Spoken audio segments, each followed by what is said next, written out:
ಯಲ್ಲಮ್ಮ ದೇವಿ ದೇವಸ್ಥಾನವು 2000 ವರ್ಷಗಳ ಇತಿಹಾಸವಿದ್ದು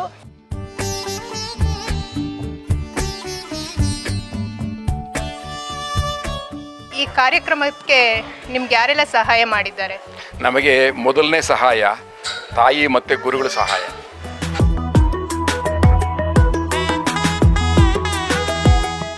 ರಾಜಗೋಪುರ ಈಗ ಕಂಪ್ಲೀಟ್ ಆದ ತಕ್ಷಣ ಮಹಾದ್ವಾರಗಳನ್ನು ಕಂಪ್ಲೀಟ್ ಮಾಡ್ತೀವಿ.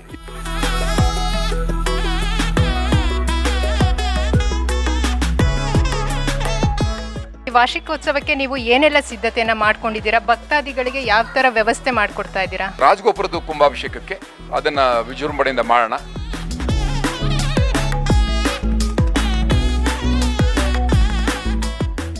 ಗೋಶಾಲೆ ಒಂದು, ಮತ್ತು ಇವೆಲ್ಲ ಆದ ತಕ್ಷಣ ದಾಸೋಹನೂ ಇನ್ನು ಸ್ವಲ್ಪ ದೊಡ್ಡದಾಗಿ ಮಾಡಿಕೊಂಡು ಒಂದಷ್ಟು ಜನ ಬಂದವ್ರಿಗೆ ರೂಮ್ಗಳು ಒಂದಷ್ಟು.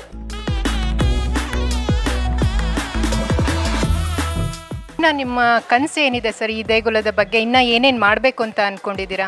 ದಕ್ಷಿಣದ ಕಾಶಿಯಾಗಿ ಪರಿವರ್ತನೆ ಮಾಡೋ ಉದ್ದೇಶ ಇಟ್ಕೊಂಡಿದ್ದೀವಿ.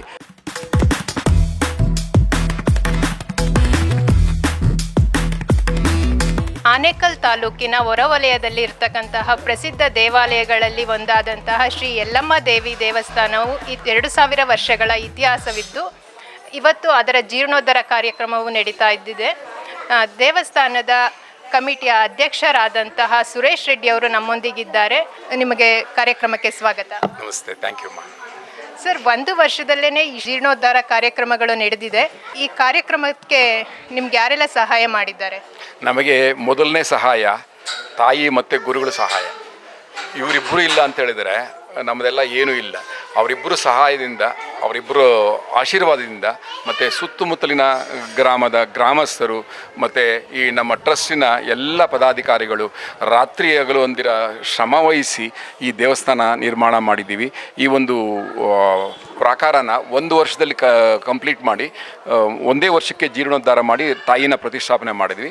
ಮತ್ತು ಆ ಹೊರಗಡೆ ಪ್ರಾಕಾರನ ಈಗ ಮಾಡ್ತಾಯಿದ್ದೀವಿ. ಮತ್ತು ಇವತ್ತು ಮಾಡಿರೋದು ರಾಜಗೋಪುರದ ಮೊದಲನೇ ಕೋರ್ಸ್, ಅಂದರೆ ಮೊದಲನೇ ಹಂತದ ಕಲ್ಲಿನ ಪೂಜೆ ಇವತ್ತು ಮಾಡಿದ್ದು. ಇದನ್ನು ಕೂಡ ನಾವು ಅದನ್ನೇ ಹೇಳಿದೆ ಹವಾಲೆ ಮೀಡಿಯಾ ಮುಂದೆ. ನಾವು 1 ವರ್ಷದಲ್ಲಿ ನಾವು 6 ತಿಂಗಳಲ್ಲಿ ಮಾಡಬೇಕು ಅಂತ ಆಸೆ ಇಟ್ಕೊಂಡಿದ್ದೀವಿ. ಆದರೆ ಆಗೋದಿಲ್ಲ, ತುಂಬ ದೊಡ್ಡ ಕೆಲಸ ಇದು. 70 ಅಡಿ ಹೈಟ್ ಬರುತ್ತೆ, 28 ಅಡಿ ಕಲ್ಲಿನ ಗೋಪುರನೇ ಇರುತ್ತೆ, ಅದರ ಮೇಲೆ ಇಟ್ಟಿಗೆ ಇರುತ್ತೆ. ಅದು 1 ವರ್ಷದಲ್ಲಿ ನಾವು ಇದನ್ನು ಕಂಪ್ಲೀಟ್ ಮಾಡೋ ಒಂದು ಟಾರ್ಗೆಟ್ ಇಟ್ಕೊಂಡಿದ್ದೀವಿ. ಇದು ಎಲ್ಲರೂ ಸಹಕಾರನ ಬಯಸ್ತಾ ಇದ್ದೀವಿ. ಸುತ್ತಮುತ್ತಲ ಗ್ರಾಮಸ್ಥರಿಂದ ಮತ್ತು ಇಲ್ಲಿನ ಪದಾಧಿಕಾರಿಗಳು, ಟ್ರಸ್ಟ್ನ ಪದಾಧಿಕಾರಿಗಳು, ವಂಶಸ್ಥರು ಮತ್ತು ಎಲ್ಲ ತಾಯಿ ಭಕ್ತರಿಂದ ಕೇಳ್ಕೊಳ್ಳೋದಿಷ್ಟೇ, ಎಲ್ಲರೂ ಅವ್ರ ಕೈಲಾದ ತನು ಮನ ಧನ, ಬರೀ ನಾನು ಆವಲನ್ನು ಹೇಳಿದೆ, ತನು ಮನ ಧನ ಒಂದೇ ಬೇಕಿಲ್ಲ ನಮಗೆ, ಇಲ್ಲಿ ಅವರ ಶ್ರಮನೂ ಬೇಕು. ಶ್ರಮ ಅಂತ ಹೇಳಿದ್ರೆ ನಾವು ನೋಡಿ ಬಂದು ನಿಂತ್ಕೊಂಡು ಇದು ಮಾಡೋಣ ಅದನ್ನು ಮಾಡೋಣ, ಅಲ್ಲಿ ಒಂದು 4 ಹನಿ ಬೆವರನಿ ಸುರಿಸಿದ್ರು ಅದು ಸೇವೆನೇ, ಆ ತಾಯಿಗೆ ಇಷ್ಟ. ಆ ಮುಖೇನ ಇಲ್ಲಿನ ಒಂದು ಕಾರ್ಯಗಳಿಗೆ ಎಲ್ಲರೂ ಕೈ ಜೋಡಿಸಿದ್ರೆ ಈ ಒಂದು ದೇವಸ್ಥಾನನ ನಾವು ನೆಕ್ಸ್ಟ್ ಲೆವೆಲ್ಗೆ ಇಡೀ, ನಾವು ಹೇಳಬೇಕಾದ್ರೆ ಆನೇಕಲ್ ತಾಲೂಕು ಅಂತ ಈಗ ಹೇಳ್ತಾ ಇದ್ದೀರಾ, ನಾವು ಇಡೀ ಬೆಂಗಳೂರಿಗೆ ಇದು ಮಾದರಿ ದೇವಸ್ಥಾನ ಆಗುತ್ತೆ. ಈ ಥರದ್ದು ಕೆತ್ತನೆ, ಈ ಥರದ್ದು ಶಿಲಾನ್ಯಾಸ ಇರೋದು, ಮತ್ತು ಈ ಥರದ್ದು ವೈಬ್ರೇಷನ್ ಇರೋದು, ಮತ್ತು ಇಷ್ಟು ದೊಡ್ಡ ಜಾಗ ಇರೋದು ಎಲ್ಲೂ ಇಲ್ಲ. ಇದು 4 ಎಕರೆ ಜಾಗ ಇದೆ. ಅದರಲ್ಲಿ ನಾವೀಗ ದೇವಸ್ಥಾನದ ಜೊತೆಲಿ, ರಾಜಗೋಪುರದ ಜೊತೆಲಿ, ಮತ್ತು ಈಗ ಕಲ್ಯಾಣಿ ಮಾಡ್ತಾಯಿದ್ದೀವಿ. ನಮ್ಮ ಕಲ್ಯಾಣಿಯವರು ಮಾಡ್ತಾರೆ, ಒಂದಷ್ಟು ಡೋನರ್ಸ್ ಇದ್ದಾರೆ, ಅವರು ರಾಯಸಂದ್ರದ ಅವರು ವಂಶಸ್ಥರೆಲ್ಲ ಮಾಡ್ತಾಯಿದ್ದಾರೆ. ಮತ್ತು ಅರಳಿಕಟ್ಟೆ ನಮ್ಮ ರಮೇಶ್ ರೆಡ್ಡಿ ಅವರ ಕುಟುಂಬದವ್ರು ಮಾಡಿಸ್ತಾ ಇದ್ದಾರೆ. ಈಗ ಇದಾದಮೇಲೆ ಈಗ ರಾಜಗೋಪುರ ನಾವೆಲ್ಲ ಸೇರಿಕೊಂಡು ರಾಜಗೋಪುರ ಮಾಡ್ತಾಯಿದ್ದೀವಿ. ಮತ್ತು ಈಗ ನಮ್ಮ ಬೆಲೆಂಡೂರಿಂದ ಕೈಕಂಡಳ್ಳಿ ಕುಟುಂಬದವ್ರು ಎಲ್ಲರೂ ಸೇರಿಕೊಂಡಿದ್ದಾರೆ ಇಲ್ಲಿ. ನಾವು ಪ್ರತಿ ವರ್ಷ 26 ವರ್ಷಗಳಿಂದ ಪ್ರತಿ ವರ್ಷ ಪೂಜೆಗಳು ಮಾಡ್ಕೊಂಬರ್ತೀವಿ ಇಲ್ಲಿ. ಆ ಪೂಜೆನ ಜೊತೆಯಲ್ಲಿ ಈ ದೇವಸ್ಥಾನಗಳನ್ನು ಅಭಿವೃದ್ಧಿ ಮಾಡಲಿಕ್ಕೆ ಅವರೆಲ್ಲರದ್ದು ಸಹಕಾರ ಇದೆ. ಮತ್ತು ಇದಾದ ತಕ್ಷಣ ಈಗ ನಾವು ಫ್ರಂಟಲ್ಲಿ 2 ಥೀಮ್ ಪಾರ್ಕ್ನ ಹಮ್ಮಿಕೊಂಡಿದ್ದೀವಿ. ಆ ಥೀಮ್ ಪಾರ್ಕಲ್ಲಿ ನಮ್ಮ ಪ್ರಥಮ್ ಮೋಟರ್ಸ್ CMD ಆದಂಥ ಸಮರ್ ಅವರು ಮನೆ ಬಂದು ಅವರು ಕಮಿಟ್ ಮಾಡಿ ಹೋದರು, ಇಲ್ಲ ನಾನು ಮಾಡಿಸ್ಕೊಡ್ತೀನಿ ಸುರೇಶ್ ಅವರೇ ಅಂತ ಹೇಳಿ ಹೋಗಿದ್ದಾರೆ. ಈಗ ಡಿಸೈನ್ಸ್ಗೆ ಕಾಯ್ತಾ ಇದ್ದೀವಿ. ಅದು ಡಿಸೈನ್ಸ್ ಬಂದ ತಕ್ಷಣ ಅದನ್ನು ಶುರು ಮಾಡ್ತೀವಿ. ಮತ್ತು ಮಹಾದ್ವಾರನ ನಮ್ಮ ಲಾರಿ ಅಸೋಸಿಯೇಷನ್ ಅಧ್ಯಕ್ಷರಾದಂಥ ನವೀನ್ ರೆಡ್ಡಿ ಮತ್ತು ಅವ್ರ ಕುಟುಂಬ ಚೆನ್ನಾರೆಡ್ಡಿ ಅವ್ರ ತಂದೆ ಚೆನ್ನಾರೆಡ್ಡಿಯವರು, ಅವ್ರ ಮಗ ನವೀನ್ ರೆಡ್ಡಿ ಅವರ ಸಹಕಾರದಿಂದ ಅದನ್ನು ಮಾಡಲಿಕ್ಕೆ ಮತ್ತು ಅವ್ರ ಕುಟುಂಬದವರು, ಅವರ ಒಬ್ಬರೇ ಅಂತಲ್ಲ, ಅವ್ರ ಕುಟುಂಬದವರೆಲ್ಲ ಸೇರ್ಕೊಂಡು ಮಾಡ್ತೀವಿ ಅಂತ ಹೇಳಿದ್ದಾರೆ. ಅದನ್ನು ಮಹಾದ್ವಾರ ಈಗ ಇರೋ ದ್ವಾರ ಬಿಟ್ಟು ಈ ಕಡೆಗೆ ಬರುತ್ತೆ, ಗಣೇಶನ ಗುಡಿ ಒಳಗಡೆ ಬರುತ್ತೆ ಗಣೇಶ, ಅಲ್ಲಿ ಮಹಾದ್ವಾರ ಬರುತ್ತೆ. ಯಾಕಂದರೆ ಈಗ 3 ದಾರಿಗೆ ಸೇರೋ ಕಡೆ ಇತ್ತು ಮೊದಲು, ಈಗ ತಾಯಿನೇ ನಮಗೆ ಅಯಮ್ಮ ದೈವಿ ಜಗನ್ಮಾತೆ ಆಕೆ, ನಮ್ಗೆ ಈ ಥರ ಬೇಡ, ನನಗೆ ಈ ಥರ ಬೇಕು ಅಂಥೇಳಿ ಆಕೆನೇ ಸ್ವಲ್ಪ ಟ್ವಿಸ್ಟ್ ಆಗಿ ಈಗ ಈ ನೇರಕ್ಕೆ ಬರ್ತಾ ಇದೆ. ರಾಜಗೋಪುರ ಈಗ ಕಂಪ್ಲೀಟ್ ಆದ ತಕ್ಷಣ ಮಹಾದ್ವಾರಗಳನ್ನು ಕಂಪ್ಲೀಟ್ ಮಾಡ್ತೀವಿ. ಇದು ಮೊದಲನೇ ಹಂತದಲ್ಲಿ ನಾವು ಈ ಒಂದು ಜಾಗನ ಫ್ರಂಟಲ್ಲಿರೋದೆಲ್ಲ ಕಂಪ್ಲೀಟ್ ಮಾಡಿಬಿಟ್ರೆ ಆಮೇಲೆ ಒಂದು ಸಭಾಭವನ ಮತ್ತು ನಮ್ಮ ತಂದೆ ತಾಯಿ ಹೆಸರುಗಳಲ್ಲಿ ನಾವು 22 ವರ್ಷದ ಹಿಂದ್ಗಡೆನೇ ಕಟ್ಕೊಟ್ಟಿರೋ ಹಿಂದ್ಗಡೆ ಸಮುದಾಯ ಭವನ ಇದೆ, ಅದನ್ನು ಮತ್ತೆ ಜೀರ್ಣೋದ್ಧಾರ ಮಾಡಬೇಕು ಅಂತ ಉದ್ದೇಶ ಇಟ್ಕೊಂಡಿದ್ದೀವಿ. ಮತ್ತು ಒಂದು ಗೋಶಾಲೆ ಮತ್ತು ಇವೆಲ್ಲ ಆದ ತಕ್ಷಣ ದಾಸೋಹನೂ ಇನ್ನು ಸ್ವಲ್ಪ ದೊಡ್ಡದಾಗಿ ಮಾಡಿಕೊಂಡು ಒಂದಷ್ಟು ಜನ ಬಂದವ್ರಿಗೆ ರೂಮ್ಗಳು ಒಂದು ಅಟ್ಲೀಸ್ಟ್ ಒಂದು 10-15 ರೂಮ್ಗಳು ಇಲ್ಲಿ ಸ್ಟೇ ಮಾಡಲಿಕ್ಕೆ ಒಂದು ಜಾಗನ ಕಲ್ಪಿಸ್ಕೊಳ್ಳೋಣ ಅಂತ ಹೇಳ್ಬಿಟ್ಟು ಅದನ್ನು ಸ್ವಲ್ಪ ಎಕ್ಸ್ಟೆನ್ಷನ್ ಮಾಡ್ತಾಯಿದ್ದೀವಿ. ಅದಾದಮೇಲೆ ಲಾಸ್ಟಲ್ಲಿ ಒಂದು ವೃದ್ಧಾಶ್ರಮ ಅನಾಥಾಶ್ರಮ ಹೆಂಗೆ ಅಂತ ಹೇಳಿದ್ರೆ ಒಂದು ಅಟ್ಲೀಸ್ಟ್ ಒಂದು 100 ಜನಕ್ಕೆ, ನಮಗೆ ತುಂಬ ದೊಡ್ಡದು ಮಾಡಿ ಇಲ್ಲಿ ಮೇಂಟೈನ್ ಮಾಡಲಿಕ್ಕಾಗಲ್ಲ. ಒಂದು ಉದ್ದೇಶ ಏನಿದೆ, ಅದೇ ಏನಿದೆ ಅಂತ ಹೇಳಿದ್ರೆ ಅದು ಯಾವ ಥರ ಇರಬೇಕು ಅಂದರೆ ವೃದ್ಧಾಶ್ರಮ ಅನಾಥಾಶ್ರಮ ಅಂತ ಗೊತ್ತಾಗಬಾರ್ದು. ಒಂದು 3 ಸ್ಟಾರ್ ಹೋಟ್ಲಲ್ಲಿ ಇದ್ದೀನಿ ಅಂತ ಅವ್ರಿಗೆ ಭಾವನೆ ಬರಬೇಕು, ಯಾರು ವೃದ್ಧಾಶ್ರಮ ಅಂತ. ಅನಾಥರಿಗೂ ನಾವು ಅನಾಥಾಶ್ರಮದಲ್ಲಿ ಇದ್ದೀವೇನೋ ಒಂದು ಭಾವನೆ ಬರಬಾರ್ದು. ಆ ಥರ ಒಂದು ಉದ್ದೇಶ ಇಟ್ಕೊಂಡಿದ್ವಿ. ಹೆಂಗೆ ಅಂತ ಹೇಳಿದ್ರೆ ಒಂದು ತಂದೆ ತಾಯಿಗಳಿಗೆ ಇವರಿಗೆ 2 ಮಕ್ಕಳನ್ನ ದತ್ತು ಕೊಡೋದು, ನೀವು ಈ ಮಕ್ಕಳು ನೋಡ್ಕೊಳ್ಳಿ. ಆ ಮಕ್ಕಳಿಗೂ ಅಷ್ಟೇ ನೋಡಿ, ನಿಮ್ಮ ತಂದೆ ತಾಯಿ ಇಲ್ಲ ಅಂತ ಭಾವನೆ ಬೇಡ, ನೋಡಿ ಇವರು ನಿಮ್ಮ ತಂದೆ ತಾಯಿಗಳು ಅಂದರೆ ಆ ಒಂದು ಕಾನ್ಸೆಪ್ಟ್ ಇಟ್ಕೊಂಡು ಮಾಡ್ತಾಯಿದ್ದೀವಿ. ನೋಡೋಣ, ಇವೆಲ್ಲ ಮುಗಿದ ಮೇಲೆ ಅನಾಥಾಶ್ರಮ ವೃದ್ಧಾಶ್ರಮ ಮಾಡ್ತಾಯಿದ್ದೀವಿ. ಅದನ್ನು ದೇವಸ್ಥಾನದೆಲ್ಲ ಇಲ್ಲಿ ಒಂದು ಸಭಾಭವನ ನಮ್ಮ MCA ಅವರು ನಾವು ಮಾಡಿಕೊಡ್ತೀವಿ ಅಂತ ಮೊದಲೇ ಹೇಳಿದ್ದಾರೆ. ಅದೊಂದು 1000 ಜನ ಕೂತ್ಕೊಳ್ಳೋಕ್ಕೆ ಸಭಾಭವನ, ಒಂದು ಬೆಳಗಿಂದು ಯೋಗ ಮತ್ತು ಇವೆಲ್ಲ ಭಜನೆಗಳು ಎಲ್ಲನೂ ಅಲ್ಲಿ ಮಾಡಲಿಕ್ಕೆ, ಮತ್ತು 1000 ಜನ ಕೂತ್ಕೋಬೋದು ವಿತ್ ಶೇಡೆಡ್ಡು.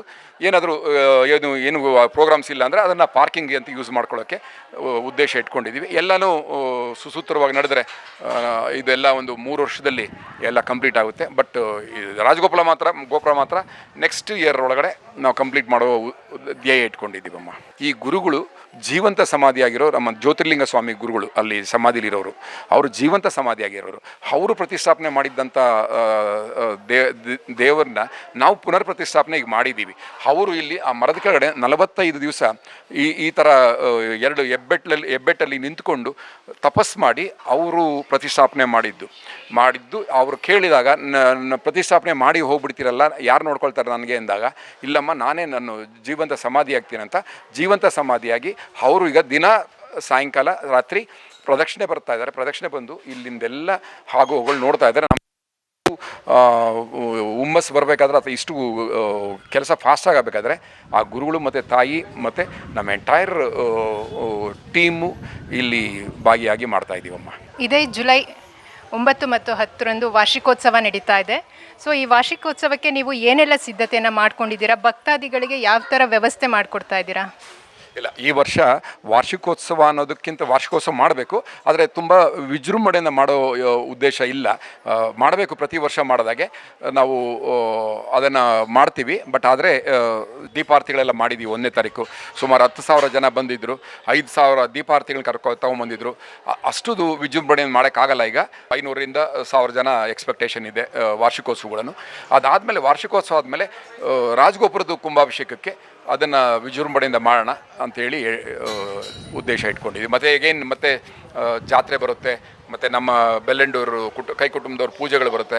ಇವೆಲ್ಲ ಸೇರಿಕೊಂಡಾಗ ಮತ್ತು 6 ತಿಂಗಳಲ್ಲಿ ಅವೆಲ್ಲ ಕೆಲಸ ಇರೋದ್ರಿಂದ ಫಸ್ಟು ರಾಜಗೋಪುರನ ಮುಗಿಸ್ಬೋಣ. ರಾಜಗೋಪುರನ ನೆಕ್ಸ್ಟ್ ಜೂನ್ ಒಳಗಡೆ ನಾವು ಮುಗಿಸೋ ಉದ್ದೇಶ ಇಟ್ಕೊಂಡಿದ್ದೀವಮ್ಮ. ಇನ್ನು ನಿಮ್ಮ ಕನಸು ಏನಿದೆ ಸರ್ ಈ ದೇಗುಲದ ಬಗ್ಗೆ? ಇನ್ನು ಏನೇನು ಮಾಡಬೇಕು ಅಂತ ಅಂದ್ಕೊಂಡಿದ್ದೀರಾ? ದಕ್ಷಿಣದ ಕಾಶಿಯಾಗಿ ಪರಿವರ್ತನೆ ಮಾಡೋ ಉದ್ದೇಶ ಇಟ್ಕೊಂಡಿದ್ದೀವಿ. ದಕ್ಷಿಣದ ಕಾಶಿ ಮಾಡಬೇಕು ಅಂತ ನಮ್ಮ ಆಸೆ ಇದೆ. ನೋಡೋಣ, ಇದೆಲ್ಲದಕ್ಕೂ ಆ ತಾಯಿ ಪ್ರೇರಣೆ ಏನಿದೆಯೋ ಅದನ್ನು ಆ ಥರನೇ ಮಾಡೋಣ. ಈಗ ನಮಗೇನಾಗಿದೆ ಅಂದರೆ ದಿನ ಬರೋ ಭಕ್ತಾದಿಗಳಿಗೆ ಇಲ್ಲಿ ಪ್ರಸಾದದ ಅನುಕೂಲ ಮತ್ತು ಅಷ್ಟು ಜಾಸ್ತಿ ಆದರೆ ಇನ್ನು ಸ್ವಲ್ಪ ಪ್ರಸಾದದ ಜಾಗನ ಇನ್ನು ಸ್ವಲ್ಪ ದೊಡ್ಡದಾಗಿ ಮಾಡೋಣ ಅಂತ ಹೇಳ್ಬಿಟ್ಟು, ಮತ್ತು ಈಗ ನಮಗೆ ಮೇಯ್ನು ರಾಜಗೋಪುರನ ಕಾನ್ಸೆಪ್ಟ್ನ ಕಂಪ್ಲೀಟ್ ಮಾಡಿಬಿಟ್ರೆ ಆಮೇಲೆ ಮಿಕ್ಕಿದ್ದೆಲ್ಲ ನಾವು ಆ ತಾಯಿ ಮಾಡಿಸ್ಕೋತಾರೆ. ನಾವು ಈ ಸಾರಿ 9ನೇ ತಾರೀಕು 10ನೇ ತಾರೀಕು ವಾರ್ಷಿಕೋತ್ಸವ ಇಟ್ಕೊಂಡಿದ್ದೀವಿ. ಆದರೆ ವಾರ್ಷಿಕೋತ್ಸವನ ವಿಜೃಂಭಣೆ ಮಾಡೋದಿಂದ ಇಲ್ಲ, ಅದನ್ನು ಎಷ್ಟು ಬೇಕೋ ಅಷ್ಟಿಗೂ ಮಾಡಿಕೊಡ್ತೀವಿ. ಇಷ್ಟೊತ್ತು ನಮಗೆ ಈ ದೇಗುಲದ ಬಗ್ಗೆ ಮಾಹಿತಿ ಕೊಟ್ಟಂತಹ ಮತ್ತು ವಾರ್ಷಿಕೋತ್ಸವದ ಬಗ್ಗೆನೂ ಮಾಹಿತಿ ಕೊಟ್ಟಂತಹ ಶ್ರೀ ಸುರೇಶ್ ರೆಡ್ಡಿ ಅವರಿಗೆ ನಮಸ್ಕಾರಗಳು. ಕ್ಯಾಮ್ರಾಮನ್ ಸೋಮು ಅವ್ರ ಜೊತೆ ಅನುಪಮ, ಬ್ಲೂಮ್ ಟಿವಿ. ನೀವು ಈ ಕೂಡ ಎಲ್ಲ ನಮ್ಮ ಚಾನಲ್ಗೆ ಸಬ್ಸ್ಕ್ರೈಬ್ ಆಗಿಲ್ಲ ಅಂದರೆ ಸಬ್ಸ್ಕ್ರೈಬ್ ಬಟನನ್ನು ಕ್ಲಿಕ್ ಮಾಡಿ, ಪಕ್ಕದಲ್ಲಿರೋ ಬೆಲ್ ಐಕನನ್ನು ಕ್ಲಿಕ್ ಮಾಡಿ. ನಾವು ಅಪ್ಲೋಡ್ ಮಾಡುವಂತಹ ವೀಡಿಯೋಸ್ ನಿಮಗೆ ನೋಟಿಫಿಕೇಶನ್ ಬರುತ್ತೆ.